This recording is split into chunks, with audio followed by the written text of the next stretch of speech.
Hello, good evening everyone. स्वागत है आप सभी का आपके अपने YouTube channel the future coaching में, जहां पे हम वनडे एग्जाम के लिए पढ़ते हैं।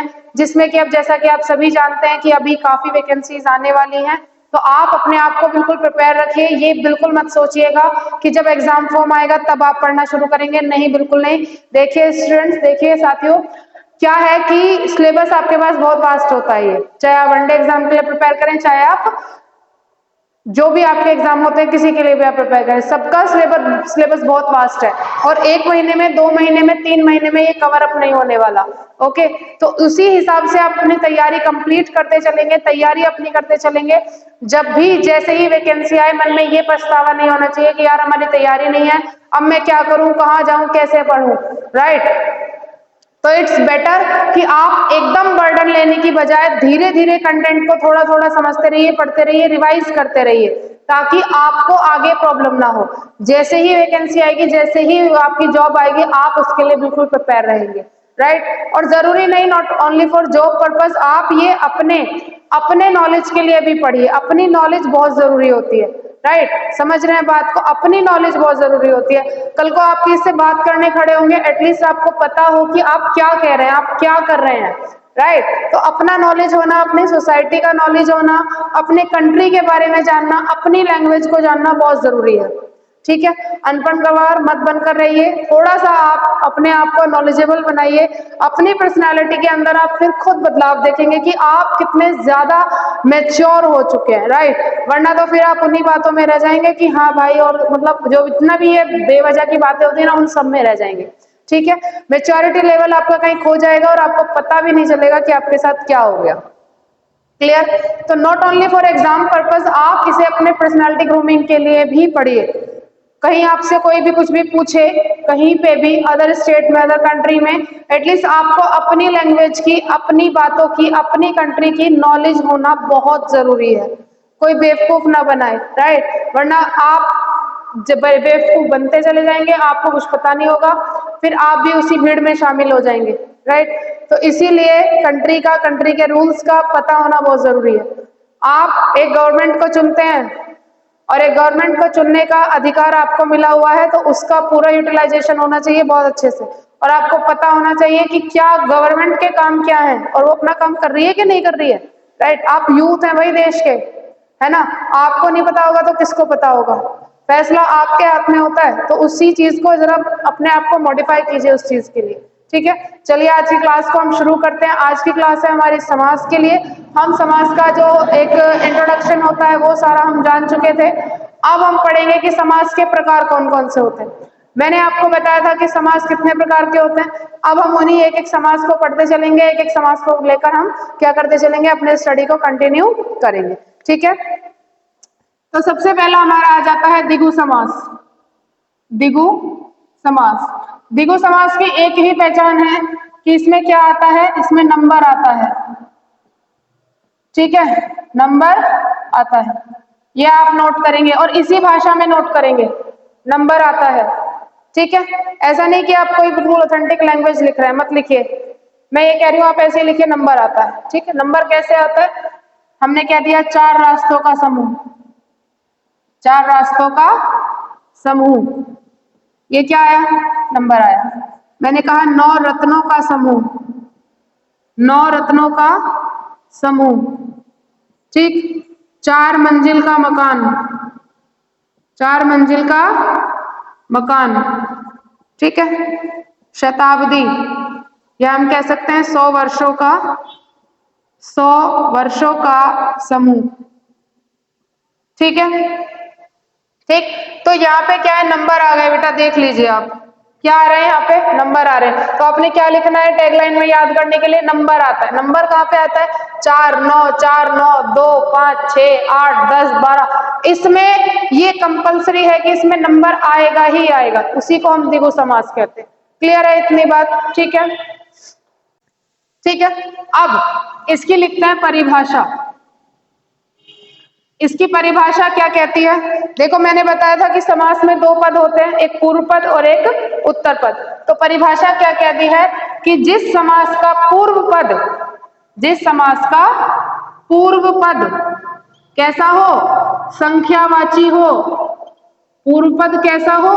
संख्यावाची हो। और उत्तर पद कैसा हो? प्रधान हो। उत्तर पद कैसा हो? प्रधान हो। तो उस तरह के समास को हम द्विगु समास कहते हैं। तो पूर्व पद आपका कैसा होगा? संख्यावाची। और जिस पद के लिए संख्या का इस्तेमाल किया गया वो आपका प्रधान पद कहलाएगा। ठीक है, अब इनको देख लीजिए। चार रास्तों का समूह चौराहा होता है। ठीक है, अब यहाँ पे पद कौन है? उत्तर पद ये है चौराहा। रास्तों के समूह को हमने उत्तर पद कहा है। ठीक है, और संख्यावाची हमारा कौन हो गया? पूर्व पद हो गया। ठीक, नवरत्नों का समूह नवरत्न। चार मंजिला मकान। ठीक है, चार मंजिल। ठीक है, चार मंजिल का मकान। ठीक है, फिर उसके बाद 100 वर्षों का समूह शताब्दी। ठीक, तो ये चार मंजिल हमने कह दिया, चार मंजिल मकान, चार मंजिल मकान। ठीक है, या चार मंजिला हमने कह दिया। हमने क्या कह दिया? चार मंजिला कह दिया। ठीक है, तो ये क्या हुआ? यहाँ पे पूर्व पद जो होगा वो हमारा संख्यावाची होगा और उत्तर पद इसमें प्रधान होगा। प्रधान मतलब वो जिसके बारे में बात की जा रही हो। अब यहाँ पे जो रास्तों का समूह ये बदल भी सकता है, जैसे बदल दिया हमने, चार मंजिल का मकान कर दिया, चार रास्तों का समूह कर दिया।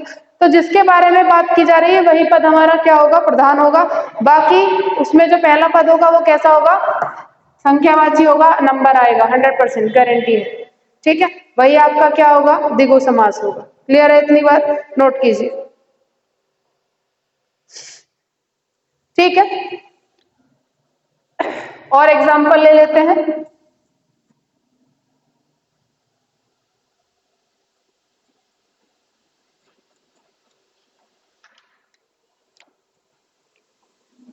त्रिवेणी।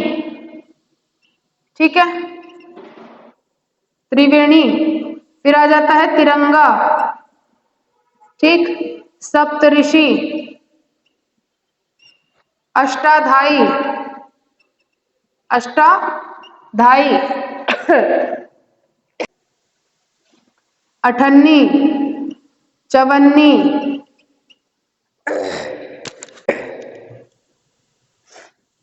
दुपट्टा। ठीक है, फिर आ गया त्रिकोण। ठीक, तो जितने भी इस तरह के शब्द होंगे जिसमें नंबर आएगा वो सब आपके क्या कहलाएंगे? द्विगु समास। त्रिवेणी क्या होता है? तीन नदियों का समूह। ठीक है, तीन नदियों का समूह। तिरंगा, तीन रंगों का समूह, तीन रंगों का समूह। सप्तऋषि, सात ऋषियों का समूह, सात ऋषियों का समूह। अष्टाध्यायी, आठ अध्यायों का समूह, आठ अध्यायों का समूह। अठन्नी, आठ आनों। आने समझते हैं? जैसे हम रुपया देखते हैं ना, तो सबसे छोटा जो कॉइन आ जाता है वो आना होता है, एक आना, दो आना। ठीक है, तो आठ आनों का समूह अठन्नी कहलाता है। ठीक, चवन्नी, चार आनों का समूह।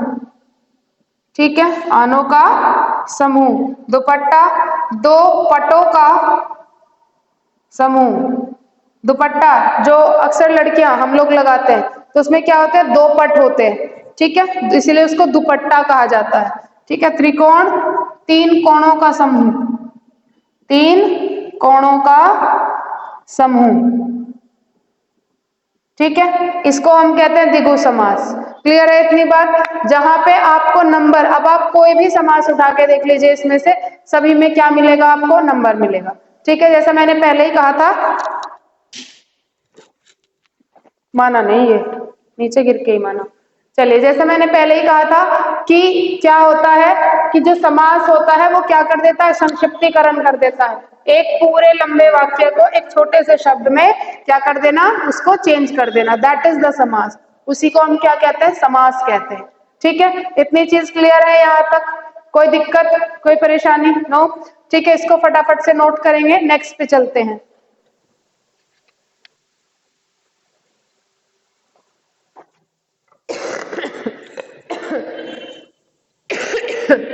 नेक्स्ट हमारा आता है द्वंद्व समास। नेक्स्ट क्या है? द्वंद्व समास।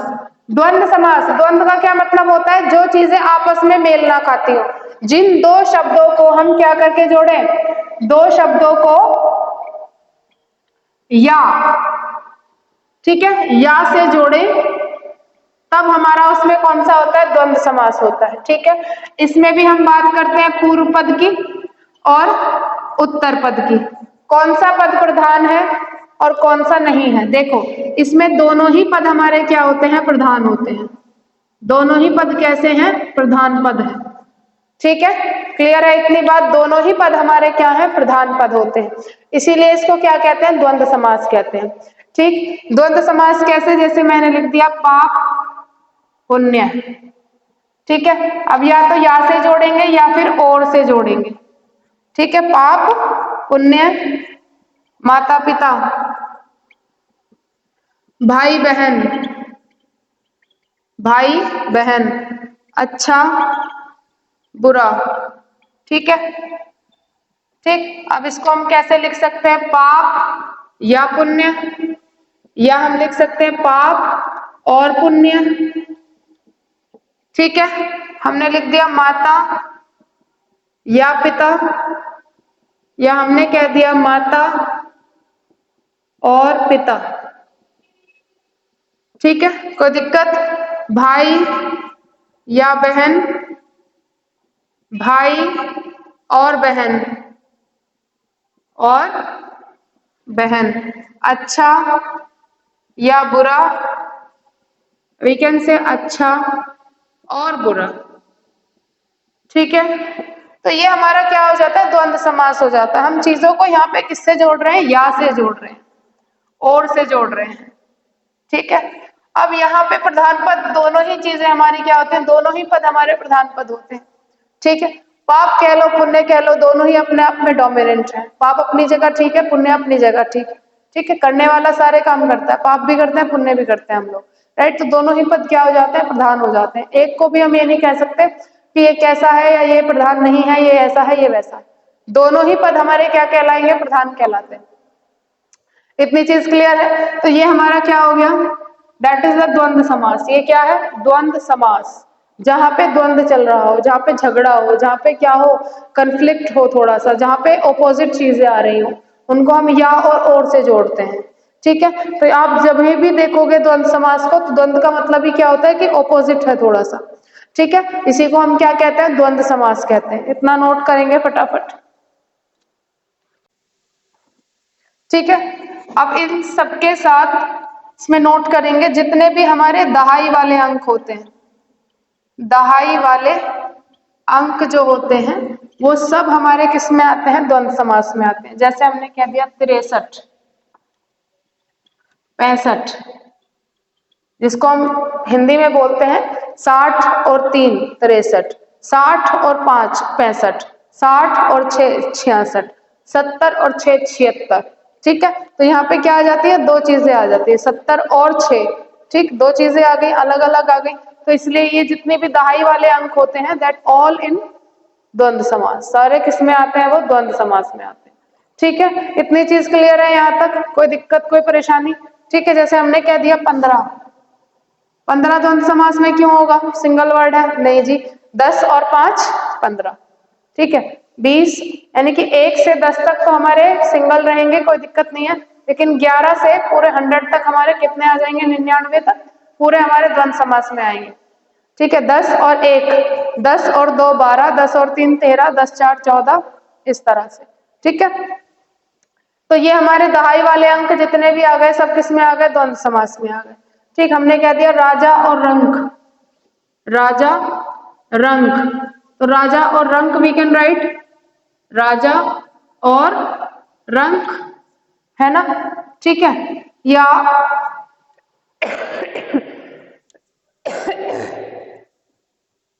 हमने कह दिया धनुर्बाण, धनुर्बाण, यानी कि धनुष और बाण, धनुष और बाण।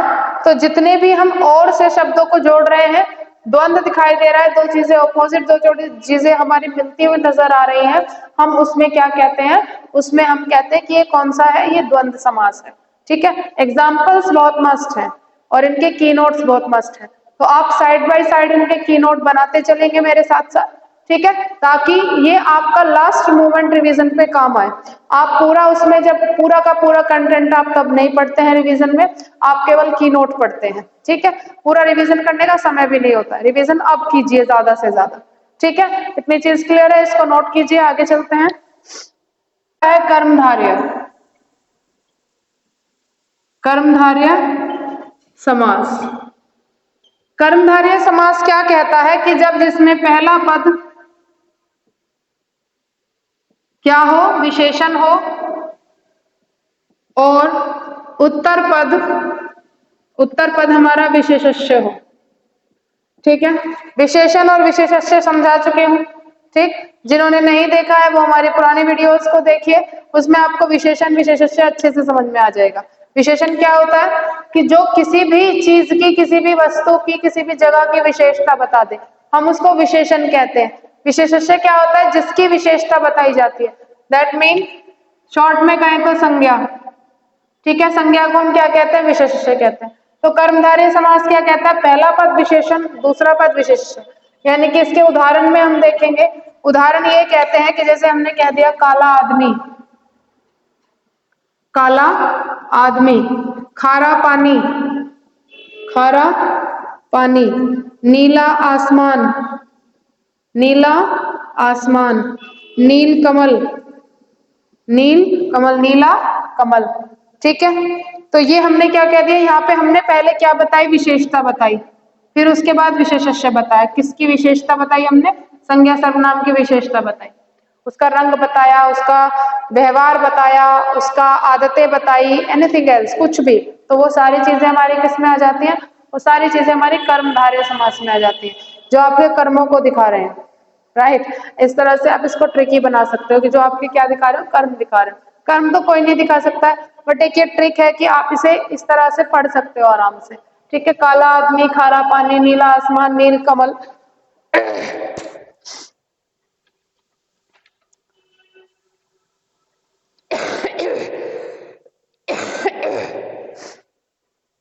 ठीक, और देख लेते हैं बुरी आत्मा,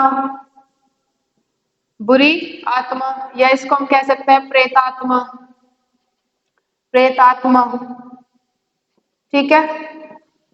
या गला खराब,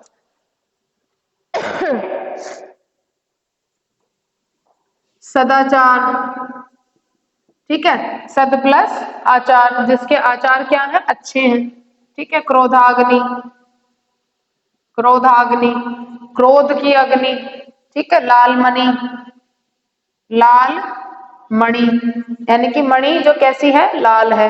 तो ये क्या बताते हैं, ये किसी भी, किसी भी सर्वनाम की, विशेषस्य की, संज्ञा की विशेषता बताते जा रहे हैं। तो ये क्या है, ये कर्मधारय समास होता है। क्लियर है इतनी बात, ठीक है। नोट कीजिए फटाफट,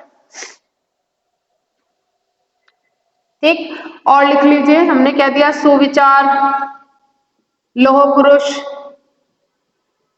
लोह पुरुष, ठीक है। तो ये इस तरह के जितने भी सारे एग्जाम्पल रहेंगे वो सब किस में रहेंगे, आपके कर्मधारय समास में रहेंगे। क्लियर है इतनी बात, यहाँ तक कोई दिक्कत, इतना नोट करेंगे फटाफट, ठीक। आगे चलते हैं।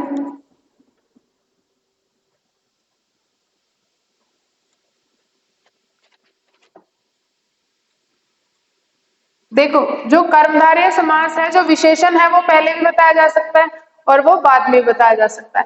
तो इसी बेसिस पे इनका डिवीजन किया गया है, ठीक। तो कहीं पे हमारा पूर्व पद और हमारा उत्तर पद, ठीक है। कहीं पे ये प्रधान होगा, कहीं पे ये प्रधान होगा। तो उनके हिसाब से हम कर्मधारय विशेषण को कितने भागों में डिवाइड करते हैं, इसके हिसाब से करते हैं हम कर्मधारय को 4 भागों में डिवाइड, ठीक है। कौन कौन से करते हैं, जिसमें पूर्व पद कैसा है, उत्तर पद कैसा है, और उसको कर्मधारय समास को हम क्या नाम देते हैं, ठीक है। सबसे पहले नोट करेंगे, ठीक। अगर हमारा पूर्व पद प्रधान है, उत्तर पद नहीं है, तो फिर हमारा ये विशेषण कर्मधारय हो जाता है, विशेषण कर्मधारय, ठीक है। और अगर हमारा पूर्व पद प्रधान नहीं है, उत्तर पद प्रधान है, तो ये हमारा विशेषस्य कर्मधारय हो जाता है, विशेषस्य कर्मधारय इसको कह देते हैं। अगर हमारे दोनों ही पद प्रधान हैं,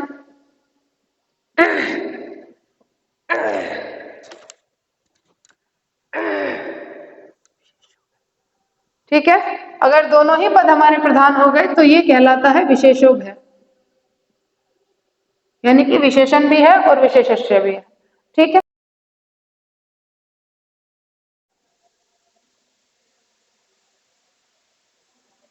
ठीक। अब एक आ जाता है विशेषस्योभय, विशेषस्योभय, ठीक है, विशेषोभय आ जाता है तो इसमें क्या आ जाता है, ये उभयलिंग आ जाता है आपका। कैसा आ जाता है, उभय है, यानी कि दोनों में दोनों चीजें क्या है, कॉमन है। ठीक, यहाँ पे विशेषण रहेगा, विशेषव्य में क्या रहता है, विशेषण को प्रधान माना जाता है, विशेषण हमारा क्या है, प्रधान माना जाता है दोनों पदों में। ठीक, यहाँ पे उभयलिंग है, यहाँ पे उभय है यानी कि कॉमन है दोनों चीजों में, कि यहाँ पे दोनों ही पद हमारे कैसे रहेंगे, आपस में प्रधान ही रहेंगे, लेकिन वो उभय है, कॉमनटी है। ठीक है, एग्जाम्पल के साथ इनको हम समझेंगे किस किस का कौन सा एग्जाम्पल आता है। ठीक है, ठीक। अब जैसे हमने ये कहा कि इसमें दोनों पद हमारे क्या होते हैं, विशेषण होते हैं और दोनों ही प्रधान होते हैं, तो ये हमारे क्या हो गए, दोनों पद इसमें क्या है, विशेषण है, दोनों विशेषण है। ठीक है, और इसमें दोनों क्या होते हैं, दोनों विशेषस्य होते हैं, ये इसमें डिफरेंस आता है, दोनों कैसे होते हैं, विशेषस्य होते हैं। ठीक है, एक में केवल विशेषताएं रहती हैं दोनों की, और दोनों पद की विशेषताएं हैं, और एक में दोनों पद का क्या है, विशेषस्य, यानी कि दोनों पद ही हमारे संज्ञा हो गए। ठीक है, इसीलिए इनको उभय और दोनों पद इनके क्या माने जाते हैं, प्रधान माने जाते हैं। क्लियर है इतनी बात। एग्जाम्पल देखते हैं, इनके एग्जाम्पल क्या कहते हैं। ठीक है, विशेषण में जैसे हमने कह दिया पीला वस्त्र, तो विशेषण कर्मधारय में क्या होगा कि पहले क्या आ गया, विशेषण आ गया। विशेषस्य में क्या आ जाता है, जैसे मैंने कह दिया चरण कमल। ठीक है, जैसे हमने क्या कह दिया, चरण कमल। विशेषभ्यों में क्या आ जाता है, विशेषभ्यों में कि जिसमें हमने क्या बताया, दोनों ही चीजें क्या है, विशेषण है। ठीक है,